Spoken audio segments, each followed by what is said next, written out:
Good day, everyone. My name is Princess Kelechi Oghene, and I am the MD CEO for GMYT Fashion Academy, AWARDS Limited, GMYT Hostel Apartment, and GMYT Foundation. I want to say thank you to the organizers of 7th D&Ksuomi for giving us this opportunity to share from our wealth of knowledge. I hope at the end of this session, you must have learned one or two things. So today we're going to be discussing resilience and reinvention. But first, let me take you through resilience. It is understanding that workflow must be preserved in order for an organization to survive unexpected events. Now, what is reinvention? Know what your competitors are doing and then adapt your practices to transform your business. Now, how to build and maintain resilience in your business? The first thing is, we Africans, we are strong. Regardless of whatever we're going through, we continue to push. I mean, times are hard, the economy is bad, but you can see that businesses are sprouting up every day. Young entrepreneurs, are taking the bold step to see how they can start their businesses, how they can also, sustain their business. So for Africans, I know that it's actually in our nature, to resist whatever challenges that we're having. Now, every organization needs to have a structure.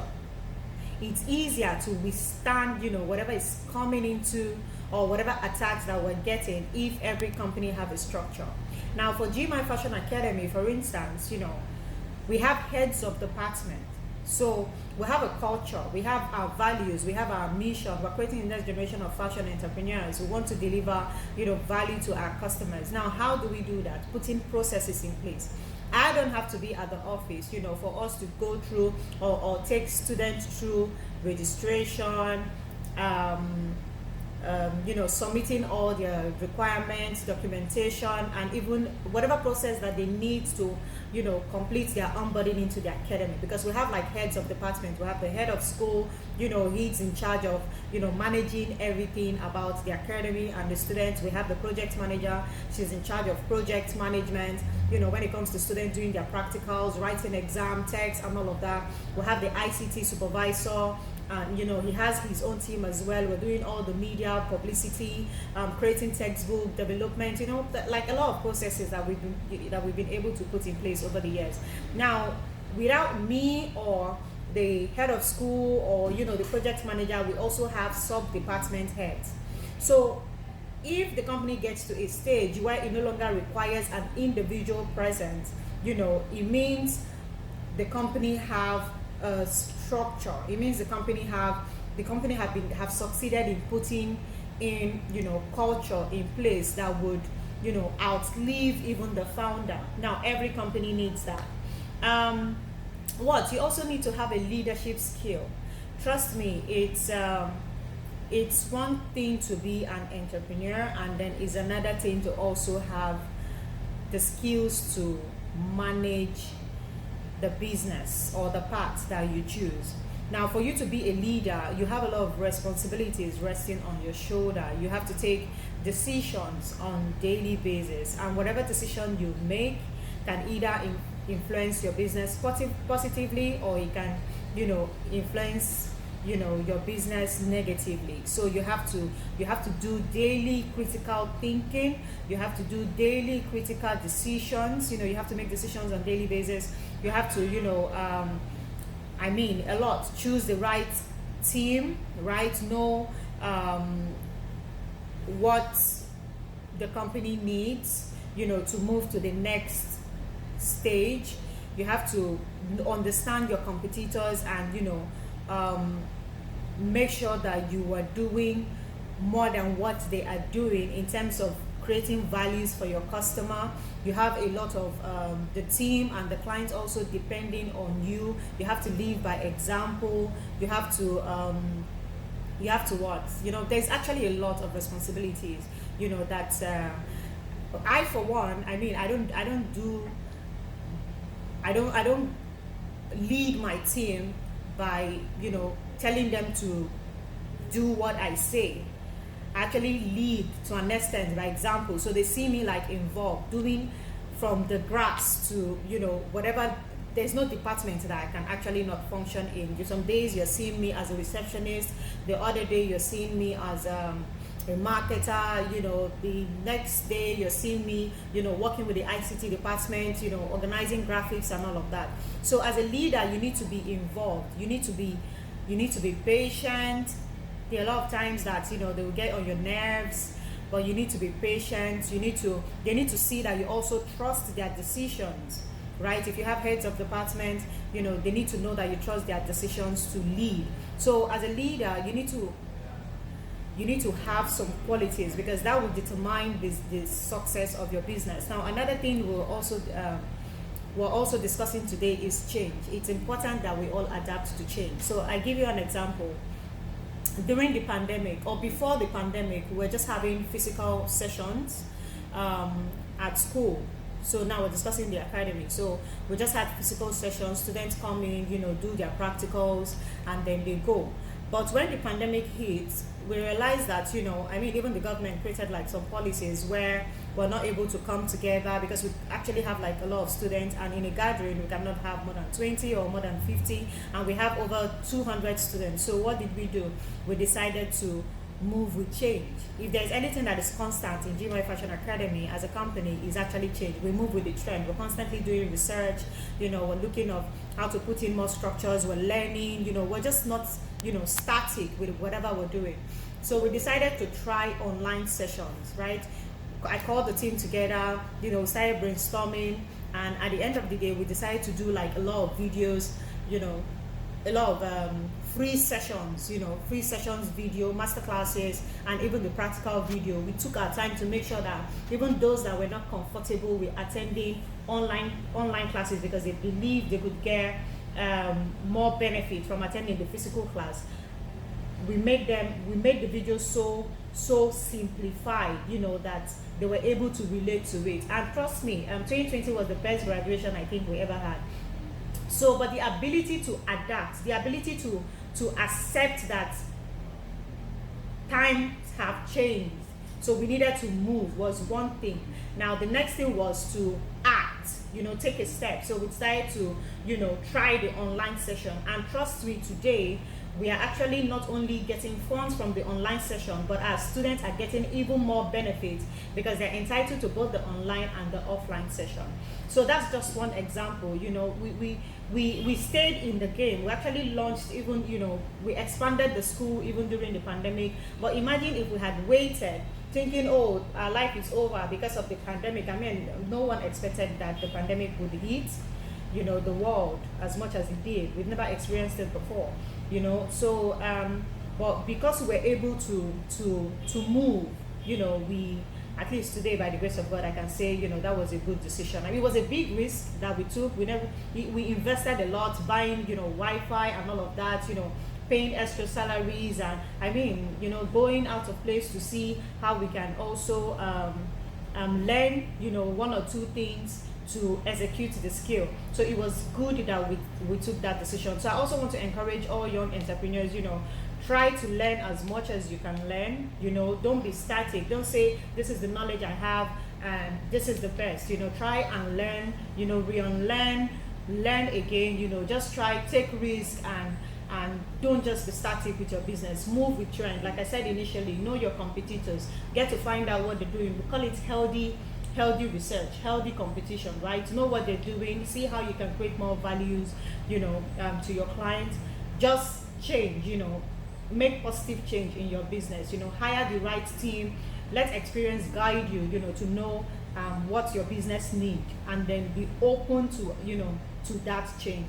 Now, another thing we also did for our business was discipline. We actually have a lot of structures put in place. Like I said initially, you need to have culture, you need to have values, and all of that. So you have to be disciplined enough to also discipline the team that you have. There has to be like policies, there have to be like guidelines. So I also give you an instance. Now, do you know that your business is a different entity from yourself? So even though I'm the MD of my company, for one, I cannot dip my hand in the company's account to, you know, buy anything. Okay, I am on salary just like every other staff. I'm a staff of the company. So you have to discipline yourself enough, you know, to differentiate yourself from your business. You need to have your own personal bank account. You yourself, you're a brand, right? So your business is also a brand of its own. So you have to be disciplined enough, like I said, you know, to not misuse the resources, you know, coming from your company. There are a lot of things that you have to do. There are a lot of decisions as a leader, remember, that you have to take. So this is one of them. So discipline is actually very critical for every young entrepreneur. Risk management is, I think, the final one that we're going to be discussing today. That's how to build and maintain resilience in your business. So risk, you need to take risk, right? Every entrepreneur that I know, that I've read about, you know, that have succeeded today, were not just sitting in their bedroom and wishing. I, for one, am a risk taker. I take risk on daily basis. Remember even the illustration I gave earlier on, you know, moving our platform instead of just shutting down until, I mean, when the pandemic will be over, we decided to move online, which was change, you know. So that was a very big risk, and also it cost a lot of money. We invested, that was another risk, you know, calculative risk, you know, but where we take risk on daily basis. I mean, even expanding the school during the pandemic was a big risk. So we don't fear taking risk as entrepreneurs. We just do it. Now it's okay to fail. It's okay to be scared. When you're scared, do it anyway. You know, it's okay to, you know, fail. When you fail forward, because once you've attained that, once you've taken that step and you've attained that height, even if it's just one step forward, you would learn from the mistake, you know, and then don't do it again. You learn from it, you know, improve whatever knowledge that you've had or whatever experience that you've had, and then, you know, you just take another step. So don't be scared to take risks. Every entrepreneur needs that courage, that confidence to take risks, because that's the only way you can bring change to your company. That's the only way, you know, you can expand your company. That's the only way you can even have investors.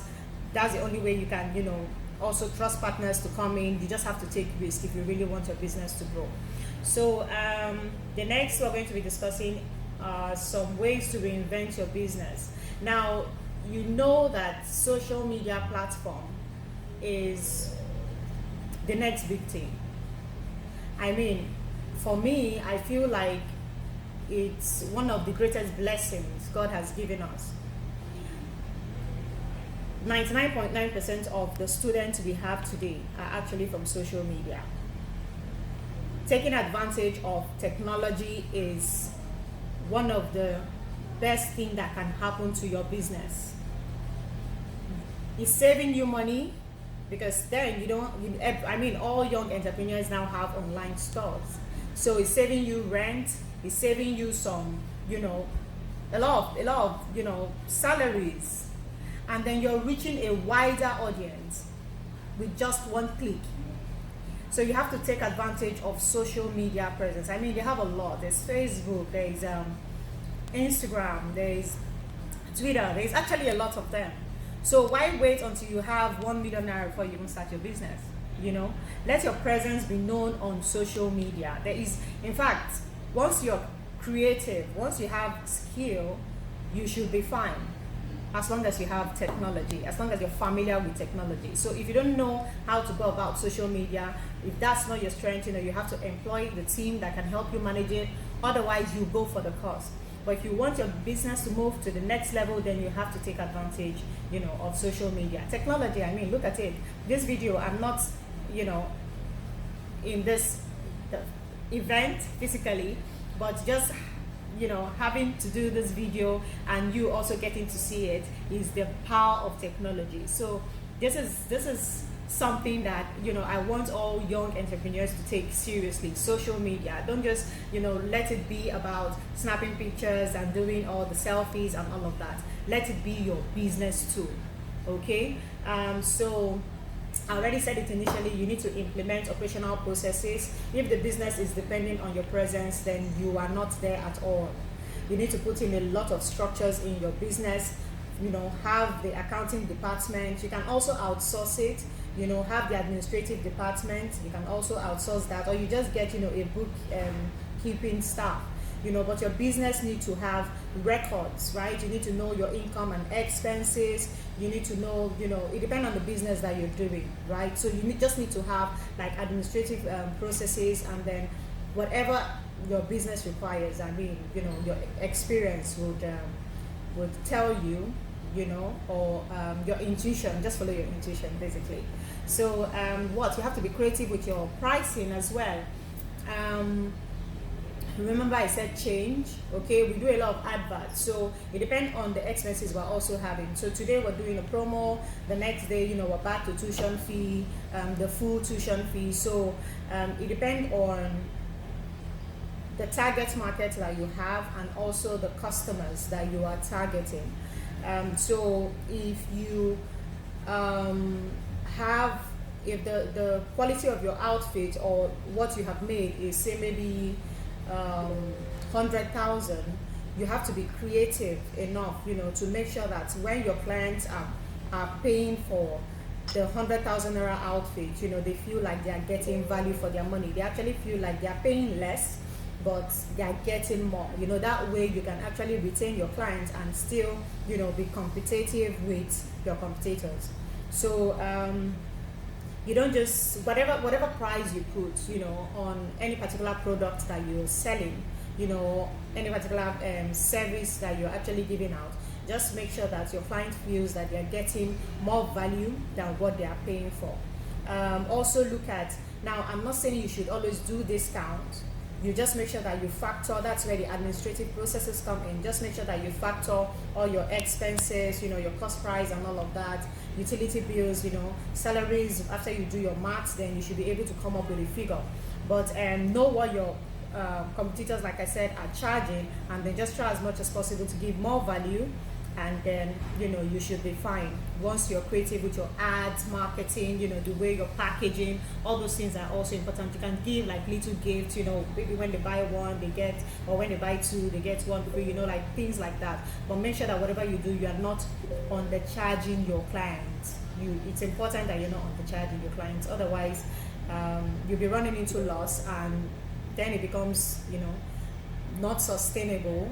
Before you know it, God forbid, one is out of business. But if you make sure that, like I said, what you're giving is more of value, and then you're, of course, covering your cost and all of that, then you should be fine. But be creative about, your pricing, so that your customers, would always want your service, because they know they can get it at a discounted rate, but also at, more valued price.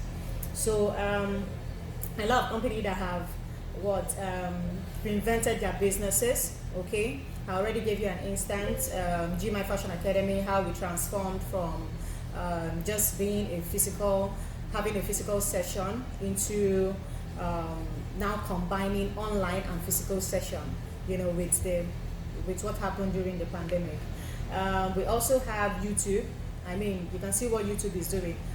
Most entertainers are now making money from YouTube, so you can also do that. You can take sessions even on YouTube, and before you know it, you start making money from it.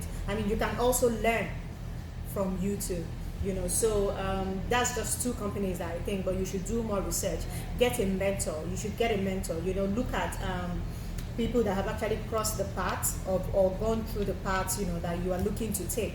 Learn from their mistakes, read about their challenges and how they accomplished it, or how they were able to survive the challenges that they were facing.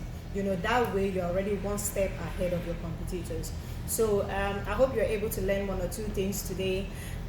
This is just a short masterclass, unprepared masterclass, but I hope, like I said, you learned one or two things. So until we meet, go into the world, let your passion take over, learn one or two skills, because that's the way forward.